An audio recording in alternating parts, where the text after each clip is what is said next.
कांग्रेस को पहले पूछा, आज क्या आपको पूछना चाहिए था भाई? सर सरकार में आप बैठे नहीं, मुझे मालूम है कि आजकल नहीं सर। अमित शाह जी आपने पूछा हम लोग कांग्रेस से सवाल क्यों नहीं पूछ रहे, राहुल गांधी से, सोनिया गांधी से सवाल क्यों नहीं पूछ रहे? सर देश की जनता ने आपको चुना है सरकार चलाने के लिए, जो सत्ता में बैठता है सवाल उससे पूछे जाते हैं। मोदी सरकार का, बीजेपी का वायदा था कि भारत की अर्थव्यवस्था 10% की जीडीपी ग्रोथ रेट आप डिलीवर करेंगे। जो आपका प्रॉमिस था और जो डिलीवरी है उसमें इतना बड़ा गैप क्यों?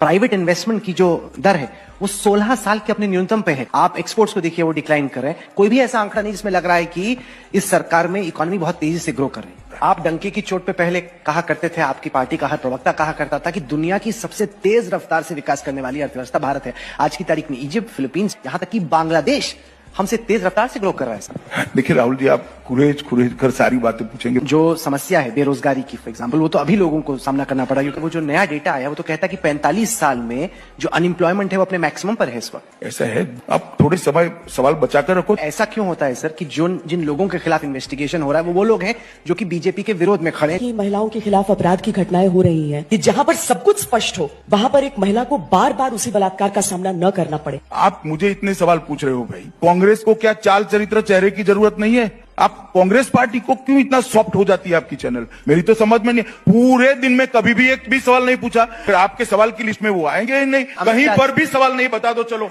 मैं मेरी बात वापस लेने के लिए तैयार, या तो आप फिर स्वीकार कर लो। नहीं, मैं बताता हूँ ना, देश की जनता आपसे उम्मीद रखती है, इसलिए आपको देश की जनता हमसे, पार्टी विद द डिफरेंस आप हैं, इसलिए सवाल आपसे पूछे जाएंगे कि आप भी कांग्रेस से कड़े सवाल करो।